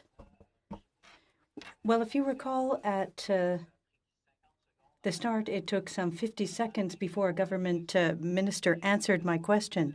After having verified the amount of time that I had, but we had 4 minutes and 14 seconds, Mr. McKenna and I. And so I would like you to take that into consideration and allow me to ask another question to Minister McKenna. The chair is doing his best at trying to be as fair as possible. I will try to do a better job. I think it's equal and the same for all members, and I apologize if the member feels he was impacted by that. Mr. Doherty. Mr. Chair, the Canada-U.S. border agreement is set to expire on May 20th. Will the two governments renew the current agreement, or will it be modified? The honourable member or minister. The decision to close the border was made in Canada by Canadians in the best interest of Canadians. We're continuing to monitor the situation carefully. Mr. Doherty. When will the government be in a position to inform Canadians of any changes to the agreement? The honourable minister. Yeah, I'm pleased to advise the member that we're continuing to monitor the situation, but I'm strongly of the opinion that the circumstances on both sides of our border do not indicate that this is the right time to make a change Mr. Doherty. in the restrictions. Can the government confirm whether there are any discussions about reopening the border to certain modes of transportation and restricting others? Before I go to the minister, I want to remind the honourable members that we do have translators, and they are trying to translate. So with respect to them, I know we're trying to get as many questions in as possible, but they do have to translate them. So please be considerate of our interpreters. The honourable minister. Let me please inform the honourable member that we are, of course, aware that the current agreement expires. I had a long conversation yesterday. Back to Mr. Doherty. When will the government announce a relief package for Canada's aviation industry? The honourable minister. We're engaged with the industry and we're working with them on a solution, Mr. Speaker. Will this relief Mr. Doherty. Mr. Chair, will this relief package include funding for airline ticket refunds like other countries around the world have done? Yes or no? The honourable minister. It's early to say anything at this moment. We're taking a sectoral approach, and this is about making sure that we restart the economy and have a strong recovery. Mr. Doherty. Can the Minister of Transport confirm that temperature screening is taking place at Canadian airports? Yes or no? The honourable minister. Mr. Speaker, I can confirm that Air Canada has now adopted a policy of checking temperature for passengers boarding Air Canada flights. Mr. Doherty. Which airports and when did this practice start? The honourable minister. Mr. Speaker, the announcement was made recently by Air Canada, will start shortly and will apply to all places and destinations where Air Canada flies. Mr. Doherty. This is for the Minister of Transport. Last week, I asked the Minister of Labour if they were aware of a letter written on April 6th to the Minister of Transport and Minister of Labour from QP. Minister, were you aware of that letter? I want to remind the honourable members to place their questions through the chair and not directly. The honourable minister. Mr. Speaker, I didn't understand the reference to a letter from QP. Could my colleague please clarify? On April 6th, QP wrote a letter to the Minister of Transport and Minister of Labour. Is the minister aware of that letter?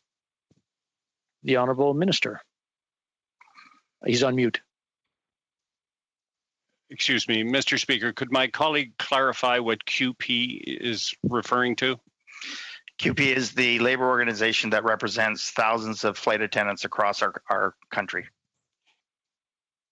Mr. Speaker, I do understand. Yes, I will confirm that QP, which represents the flight attendants, did write to us. And before that, I had conversations with QP with respect to flight attendants and the use of personal protection equipment.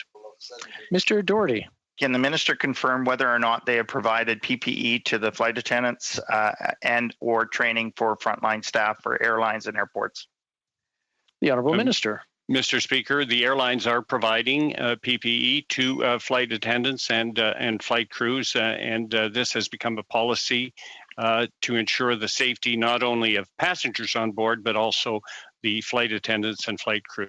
Mr. Doherty. Mr. Chair, a business owner from Quesnel reached out to my office recently He stated he can't give his small business tenants a break on rent because the government is penalizing him for paying off his mortgage.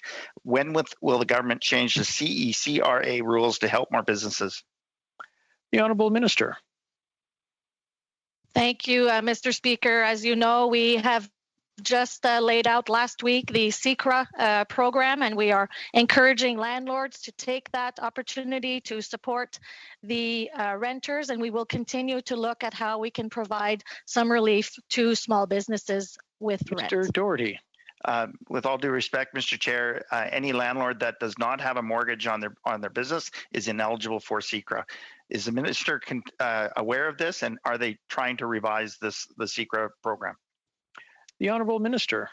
Thank you again for that important question. As you know, we've been working with provinces and territories to present that program. We, of course, will continue to monitor how this program works for landlords and tenants. And we are actually encouraging landlords to do their part and help tenants like the one you mentioned to go through this. By Ms. Dancho. Ms. Dancho. Thank you, Mr. Chair. Small business in Manitoba employs 73% of Manitobans. That's over 286,000 Manitobans. I've been speaking with many small business owners in my riding, and it's been frankly heartbreaking to hear that everything they've built and sacrificed for is in serious jeopardy and from no fault of their own. Your government has created programs that are supposed to help them, but many legitimate businesses are unable to apply, which could mean bankruptcy and cost thousands of Manitoba jobs. This is wrong, and I'm hoping to hear specifics, not just nice words, on what you're going to do to help them. So there's 3 issues regarding access to the $40,000 CEBA loan. First, businesses that recently incorporated, for example, in late 2019, are unable to apply their entire 2019 payroll, and as a result, many are falling short of the $20,000 payroll threshold required to qualify for this loan. Second, many businesses contract their employees rather than have them on payroll. They're also unable to qualify for this loan. Third, many businesses use personal rather than business banking accounts and aren't able to qualify for this loan either. What is your government going to do about these 3 scenarios? I just want to remind the honourable members to place their questions through the chair, not directly to the minister. And please take into consideration the interpreters who have to listen and translate so that we can not have this conversation. The Honourable Minister. Thank you, Mr. Speaker, and I want to thank the honourable member for that question. And right from the very beginning, we've always said that we will listen to and we will work to make sure that measures go out to help our Canadian small businesses. She's absolutely right. 98% of all our businesses are small businesses in this country, so they absolutely contribute enormously to our communities and our job creators. And that is why we have put out significant measures for the Canada Emergency Business Account. Over 550,000 small businesses have been approved and are getting that support. But I absolutely acknowledge that there is more work to do, and I can assure the honourable member, that we will continue to do this work so that businesses, all businesses, are supported, whether it is helping keep your employees together, helping with rent support, helping to keep your businesses' expenses low, and of course to help with that capital that is needed so that they can pay their operating expenses and their bills through this difficult time. Thank you, Mr. Speaker. Thank you, Mr. Chair. I didn't hear any answers from the minister's remarks, unfortunately, but moving on. There's 2 issues regarding the 50% commercial rent assistance subsidy, where landlords pay 25%, the government pays 50%, and the tenant is responsible for 25%. First, many small landlords are unable to take a 25% hit to their income and are unable to provide the subsidy to their tenants. Second, with the 70% decline in revenue threshold for small businesses to even be eligible for the rent assist, many restaurants are at 65%, 67% decline. They desperately need this subsidy but aren't able to qualify. This is not about problems with the program details. What is the government planning to do to streamline this program for small businesses that can access but desperately need the rent subsidy? The Honourable Minister. Mr. Speaker, as a Minister of Official Languages, I just wanted to raise the fact that interpretation is very complicated right now. And in order to make sure that we can continue to uphold bilingualism within the House, I would just love if my colleagues could just make sure that the pace is down a bit. Donc, ça aiderait beaucoup le travail de nos interprètes. That would help for our interpreters who are working so hard.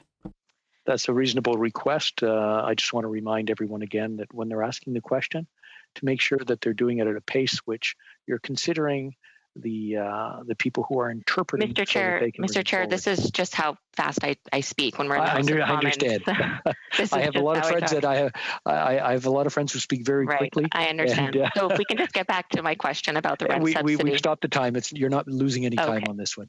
I will try to speak slower. I appreciate it. Thank you. And the interpreters appreciate it. Now we'll go to the minister, please. Well, again, thank you for that question. And as you know, we've been working with the provinces and territories to provide this forgivable loan to commercial property owners who in turn lower the rent of their tenants by 75%. And we will continue to monitor how this program is delivered as we announced it last week, and it will be offered pretty soon.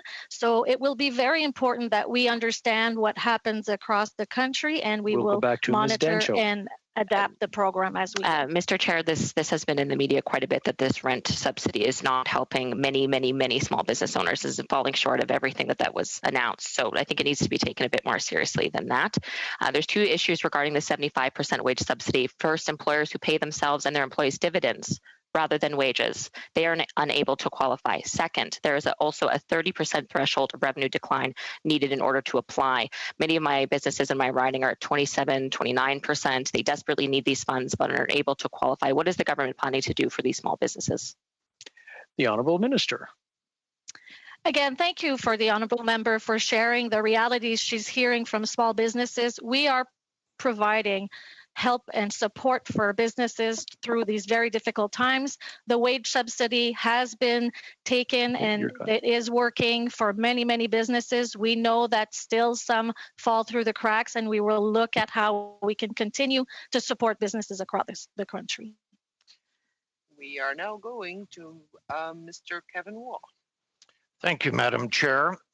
3 weeks ago, April 17th, the Heritage Minister announced funding of $500 million to assist Canada's arts, sports, and cultural sectors. We are still waiting who is eligible and when can they expect to receive this funding. The Honourable Minister. Thank you, Madam Speaker, for the question, and thank you for my honourable colleague. We will be making the details of this announcement and how the money is going to be spent in the coming days, Madam Speaker. Mr. Watt.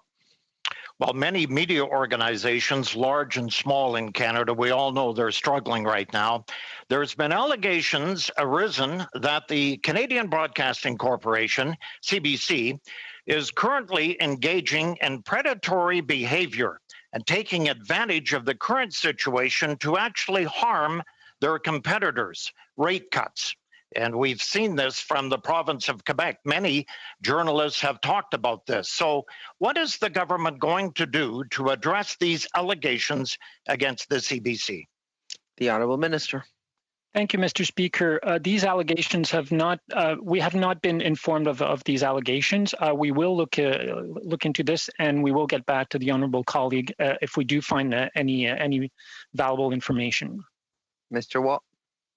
Yes, local community and ethnic media outlets and papers have strong ties to their communities that often go much deeper than the major media outlets. So is the government currently using any local or ethnic media outlets to provide crucial coronavirus information through advertising? The Honourable Minister.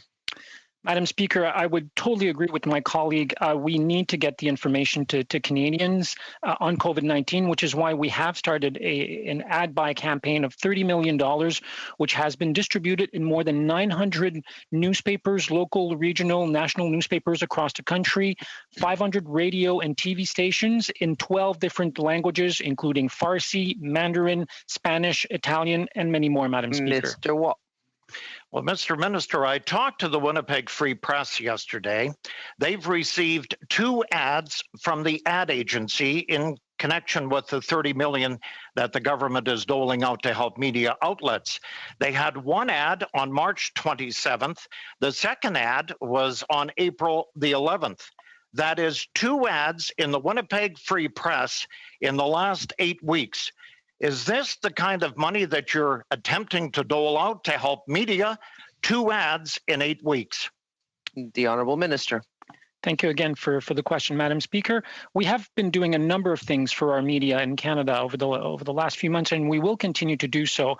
On top of that $30 million ad buy campaign, we have been investing $50 million for local journalism. Just this year, it means 200 journalists will be hired in more poorly defined area in terms of journalism across the country. The federal government has paid part 1 of license fees for our broadcasters with the CRTC. That means $30 million that stays in the pockets of our broadcasters. We're going back to Mr. Waugh. Thank you, Madam Chair. Well, last week, as the minister would know, 15 community newspapers, 8 in Manitoba, 7 in the province of Ontario, closed their doors for good. Is the government currently planning any further measures aimed at assisting community or ethnic media organizations? We understand many more in this country will close their doors within the next 30 to 60 days. The Honourable Minister. Thank you again for the question. We are planning a number of other measures, which some of them will be included in the $500 million, for which I will be announcing details in the coming days. We have a tax credit that has now entered into force of $595 million that media will receive, and the checks should be in the mail by the end of the summer. So there are a number of things we've done. There are a number of things we will be doing in the coming months as well. Mr. Waugh, a short question? Yes. Well, that committee, finally, you have the 5 members associated with that committee to dole out the $595 million. They haven't even met yet. When will they meet? The Honourable Minister. I would like to remind my honourable colleague that in order to provide tax break for the 2019 period, media outlet had to file their tax returns so we could go ahead. This will now be able to proceed, Madam Speaker.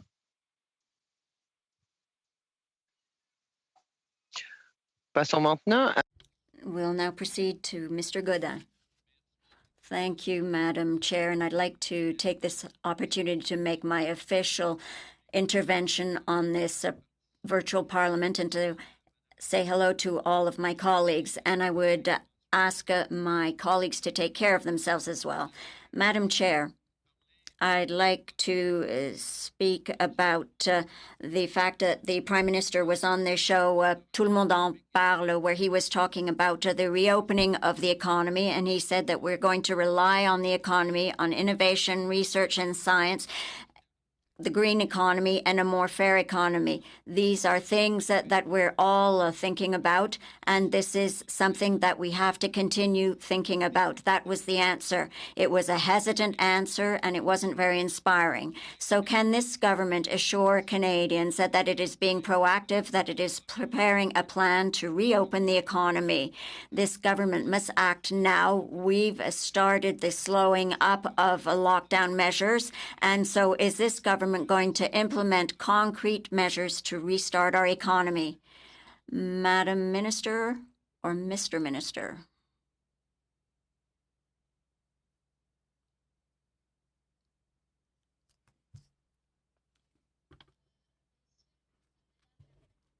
Madam Chair.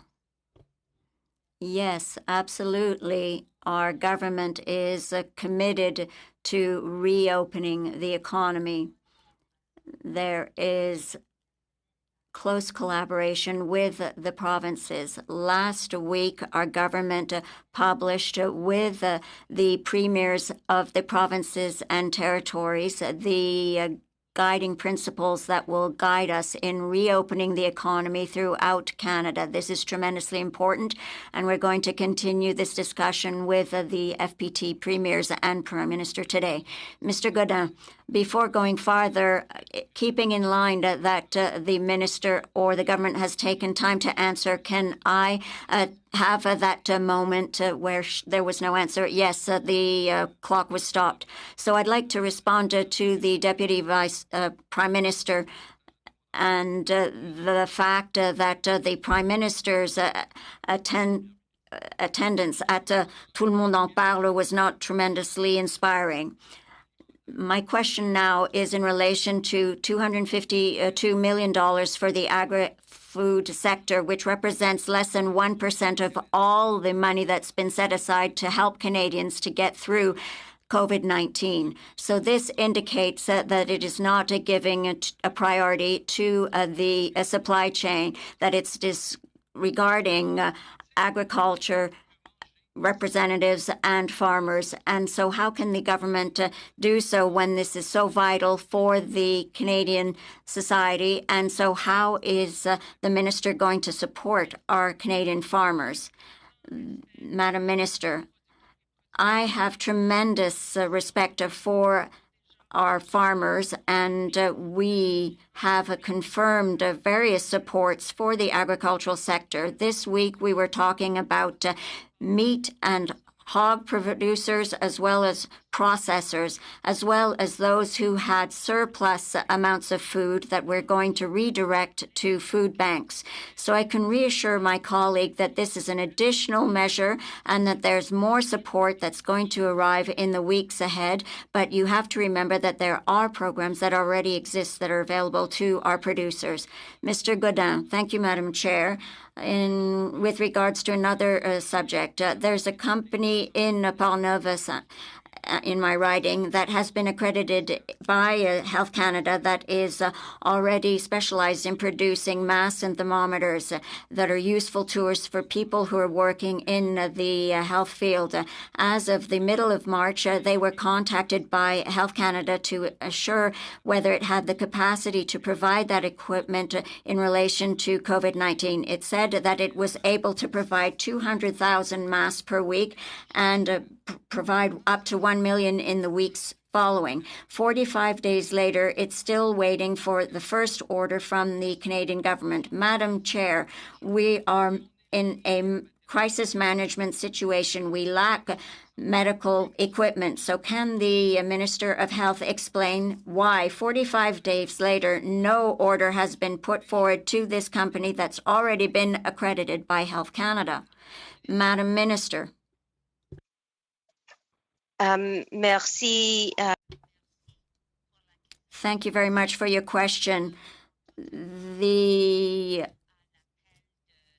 industry has answered the call to provide the goods that Canada needs during this crisis.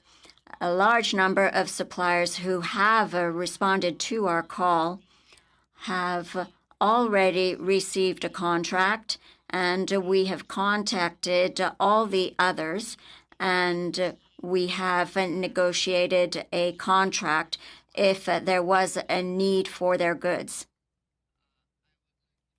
The Honourable Member Janica Atwood. Thank you, Madam Speaker. Seniors living alone are most at risk of economic insecurity, particularly single senior women, as gender inequality in the job market has translated all too often into inadequate retirement income.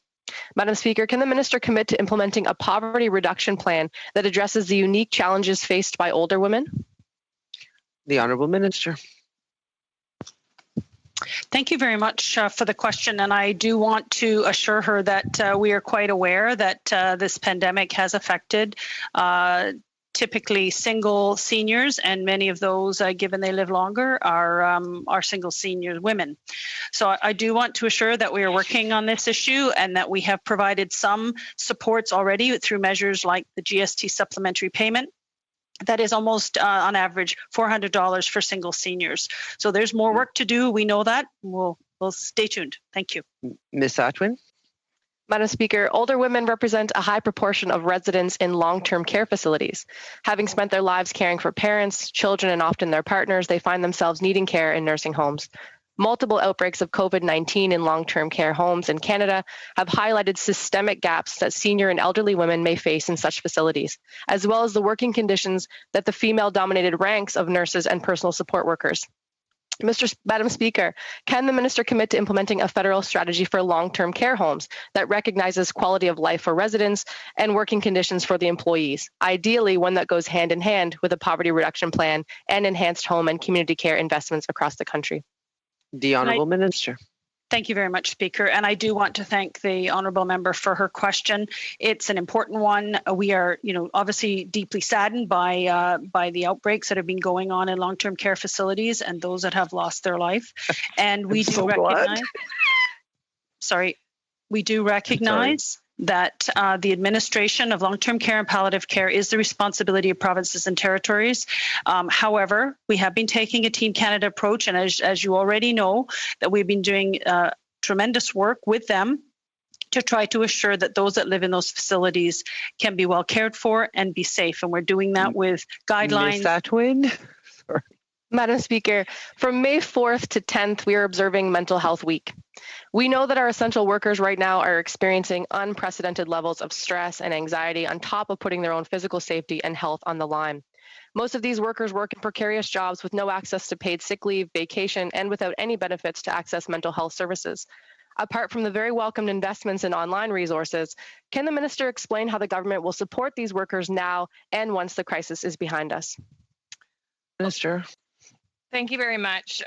Thank you very much to the member for the question, and I'm so glad that she's raising the issue of mental health, in particular how mental health and poor mental health is oftentimes connected to our socioeconomic status, and I appreciate the nuance in that question.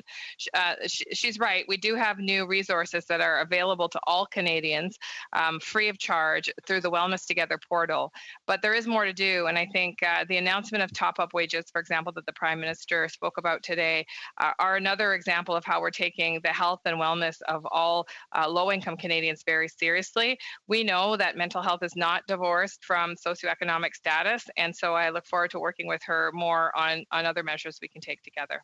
Ms. Atwin? We're all very aware of the importance of temporary foreign workers and their role in ensuring our food sovereignty across this country. The pandemic has highlighted how we depend on their work. How are we protecting them? Madam Speaker, will the government take action to strengthen legislation and ensure that Canadians have access to the food they need while the workers who help bring it to our tables have safe work conditions regardless of where they are working in this country? The Honourable Minister. Thank you, Madam Speaker. We are very, very concerned, as are countries around the world, that we support and create the environment for the health and safety of our temporary foreign workers, and we value their contribution to our food supply chain here in Canada. We have issued guidelines to employers and are working very closely with local public health authorities and the provinces and territories to make sure workers are protected, that physical distancing, and other recommendations are adhered to, and that there are severe consequences if employers don't take care of their workers. Thank you. We are now going to Mr. McGregor. Yes, thank you, Madam Chair. My first question is, will the Liberal government prevent federal bailout funds from going to companies that use tax havens and avoid paying their fair share here in Canada? Yes or no? The Honourable Minister.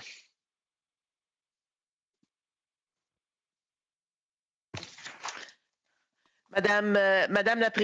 Thank you, Madam Chair. We're always ensuring that anybody that's trying to get around the rules would be subject to important consequences. We're going to ask businesses to designate one person to attest the requests, and anybody who has been inadmissible will reimburse the total amount, and anybody who abuses the program will have sanctions imposed 250% as to the value of the subsidy and 5 years of imprisonment. Thank you, Madam Chair. I didn't really hear a yes to that question, so I'll repeat it. Does the government really think it's appropriate for tax-avoiding corporations to receive funding provided for by taxpayers? L'Honorable Ministre. The Honourable Minister. Madam Chair, we will continue to focus on companies involved in tax evasion. Everything that we do will bring us to target the corporations, not the employees. An employee is an employee regardless of where he or she works. And with respect to the wage subsidy, it's not a blank check for employers. The wage subsidy is designed to help Canadians to pay their bills, to keep their jobs, and to overcome the crisis. Thank you, Madam Chair. The agriculture funding announced by the government earlier this week amounts to less than 10% of what the Canadian Federation of Agriculture estimates will be required to help farmers weather this crisis. My question is, why has the Minister of Agriculture shortchanged our farmers?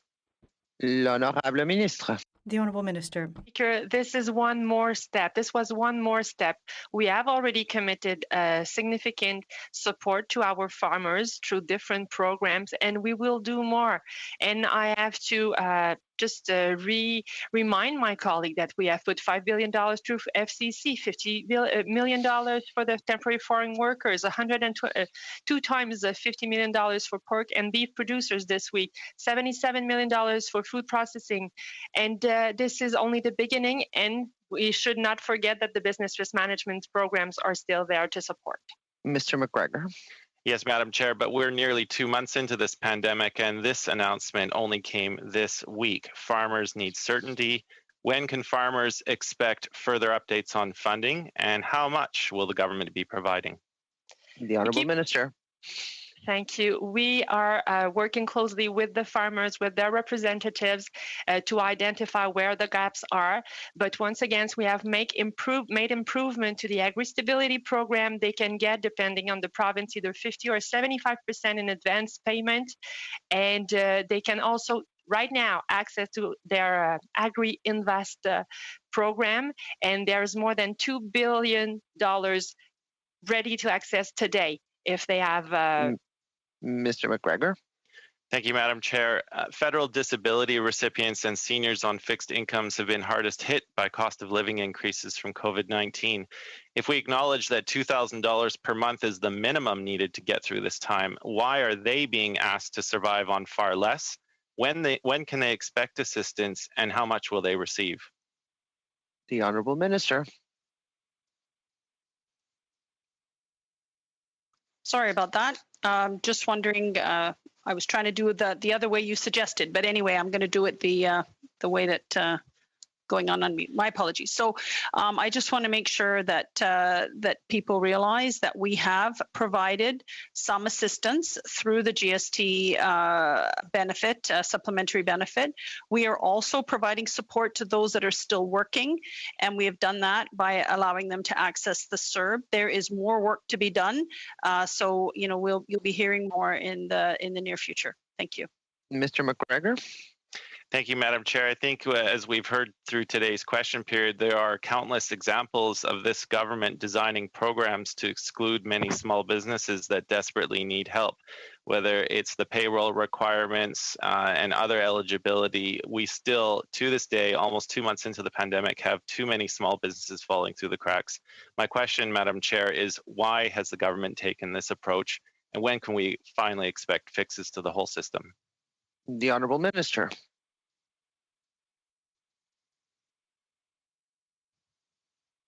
Mr. Speaker, Madam Speaker, rather, thank you to the honourable member for that question. Right from the get-go, we have been committed to making sure that Canadians are helped through this crisis and that small businesses get the support that they need so that we are saving businesses and that we're saving jobs in this country. That is what we have done with many of our programs, and you're seeing that we've also been listening so that we can modify them as we need. And I want to assure the member that the work is not done. We continue to work, and we will continue to do this. Monsieur Perron. We'll now go to Mr. Perron. Good afternoon, and thank you, Mr. Chair. My question deals with agriculture, which isn't surprising. Now, I'm hearing my colleague put questions, answers that are unsatisfactory, to be honest, because it's all fine and well to say that the programs exist, but the programs as they exist aren't working. People keep telling us that, and it's not just politicians saying this. This morning at Longueuil, at the UPA, there was a press conference that brought together agricultural producers, processors as well. There were 6 stakeholders from various sectors who sounded the alarm. So I put my question to the Minister of Agriculture. When will we see an announcement with significant funding? When will we see that? The Honourable Minister. Thank you, Mr. Chair. We have made announcements with significant amounts, and others will follow. I'd like to correct my colleague. It's not that the programs aren't working. It's not they're generous enough in the eyes of producers. And that's why, with the provinces and my counterparts, we're working on improving the various programs, including agri-stability, for example. A pork producer used the online calculator, and pork producers are asking for $20 per head. Agri-stability pays 11 per head. So it's not enough from the outset. We are going to continue to work together, but producers need to get the money that's available under the programming. Mr. Perron. Well, now it's my turn to make some corrections then, because what people from the industry are saying is that it wasn't sufficient before the crisis. In the context of a crisis, and these are exceptional circumstances. Remember when we had Mad Cow, there was funding made available. That's the kind of funding we need. We don't want to hear people talking about minor increases. Yes, it's a first step. But producers all have huge debt loads. Now, a few days ago, I'll give you an example. For pork, there was a $20 a head, but the $50 million that was announced is not going to cover very much. It's insufficient. It's clearly insufficient. So we can't just keep saying that we're analyzing and looking at it. Again, this morning, stakeholders made some interesting proposals. So when will we see that? The Honourable Minister. Perhaps Mr. Perron hadn't finished and I cut him off, but so when will we see an announcement with more funding? Because what was announced represents 10% of what's required. The Honourable Minister, we're going step by step, Mr. Chair.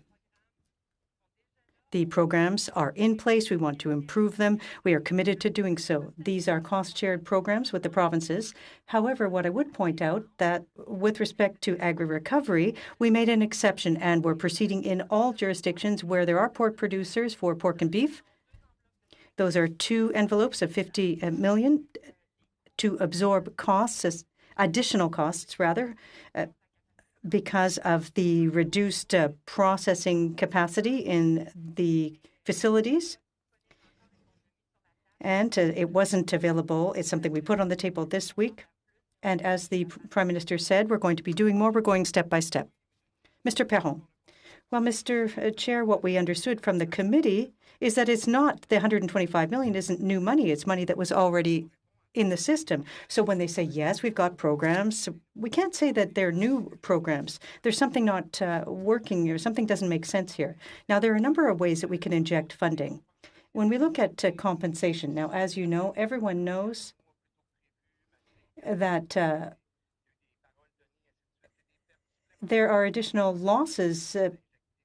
But there would be ways to inject new money. And what we could do is to pay compensation, to announce compensation in certain sectors. This is a prime opportunity to do some legwork here, to make some announcements, to adjust things. And as I always do, I say thank you for the collaboration, but we need more. Will we be seeing some announcements in the days to come? The Honourable Minister. Our commitment to supply managed producers, poultry, dairy, and eggs is strong. For milk, the first amounts went out for dairy then. We will also be focusing on the emergency programs to help producers that are the hardest hit by COVID-19. And with respect to the dairy sector, and I believe that I can count on your support, you know that we will have to go through a legislative change in order to increase or respond to the Dairy Commission's request and increase their borrowing limit by $200 million for butter and cheese. Mr. Lake. Merci. Well, thank you, Mr. Chair. And Mr. Chair, we're all inundated as we hear through this entire question period with Canadians concerned about the economic restrictions, the social restrictions that they're under. And over the last couple of months, the WHO has given one very consistent message in terms of coming out of those economic and social restrictions. On March 16th, Dr. Tedros in his briefing said, quote, "We have a simple message for all countries. Test, test, test." On March 25th, 44 days ago, he said, quote, "Aggressive measures to find, isolate, test, treat, and trace are not only the best and fastest way out of extreme social and economic restrictions, they're also the best way to prevent them." Does the minister agree with the WHO that relentless testing and tracing are critical to a successful economic and social relaunch strategy in Canada? The Honourable Minister. Well, thank you very much, Mr. Speaker, and thanks to the member for the very astute observation and question. Absolutely, we agree that testing and contact tracing will form an important part of our response to living with COVID. We've been investing heavily in ensuring that we have the lab capacity, the collaboration across provinces and territories, and the variety of testing options that are going to help us increase our capacity to test. We are aiming right now for a high volume of tests, but I will also say that in Canada, we have one of the highest testing rates in the world. So although we're doing well, I can assure him that I am with him, and I believe that we need to do more. Mr. Lake. So some really quick questions for follow-up. First, what is Canada's current testing capability? The Honourable Minister. Thank you, Mr. Speaker. As I mentioned to his colleagues yesterday, we have currently the capacity to do approximately 60,000 tests per day across the country. Mr. Lake. How many tests were conducted each day on average in Canada last week? Madam Minister. Thank you, Mr. Speaker. It's hard for me to get that exact number, but I will get back to him with the exact number. Mr. Lake. I'll save you the time. The exact number is 28,851 on average every day last week. So a gap of 30,000 from what your stated testing capability is. Do you know what the average, oh, actually, I'll quote another quote from Dr. Tam back on April 22nd, 15 days ago. She said, quote, "As a first tranche, roughly close to 60,000 is where the provinces can potentially expand to as a target already." So my question is, does the minister happen to know, ballpark, what the average number of daily tests in Canada has been since that statement? The Honourable Minister. Thanks. Well, your estimate was slightly higher than what my estimate was going to be, so that's a great piece of news. Listen, I will just say, I think at the premise is here that we could be doing more testing, and I would agree, but I will also say that the provinces and territories are working incredibly hard on testing strategies that meet their own specific need, and I'm happy to have a conversation with the member later about that testing strategy. Dr. Tam works with all the chief public health officers across the country to ensure that the testing strategy is going to be applicable and appropriate for their particular jurisdictions, and we as the federal government provide the capacity for them to conduct those tests. Mr. Lake. Is there, so following up on that, is there a jurisdiction in Canada where relentless testing is not the appropriate strategy as provinces consider relaunching? Well, each the Honourable Minister. Thank you. Each province and territory has, as you know, its own outbreak and its own epidemic. So, for example, in British Columbia, where there are relatively fewer cases in general and fewer disease activity, they may have a different testing strategy than a province like Ontario, who's currently struggling with more outbreaks. So again, given your comment that our current testing capability is 60,000, and acknowledging that only at one point in the entire history of our COVID response, the several months, has our weekly average been over 30,000. It was about 31,000 for one day on a rolling basis. Is the minister, are you satisfied with our current testing amounts right now, given that we're testing 50% of what the public health officer advises would be best? The Honourable Minister. Thank you. I'm so amazed by the work that the provinces and territories have done in a very short time to increase their capacity. We are supporting them with the tools that they need to get more testing done, but also to have other components, as you mentioned in your first question, in place that will allow them to do the rapid tracing of positive cases. I think it's very important to remember that testing strategies will be different across the province based on the outbreak disease epidemiology. But having said that, I know that we can all do better, and I'm certain that my counterparts feel the same. Minister off at that one.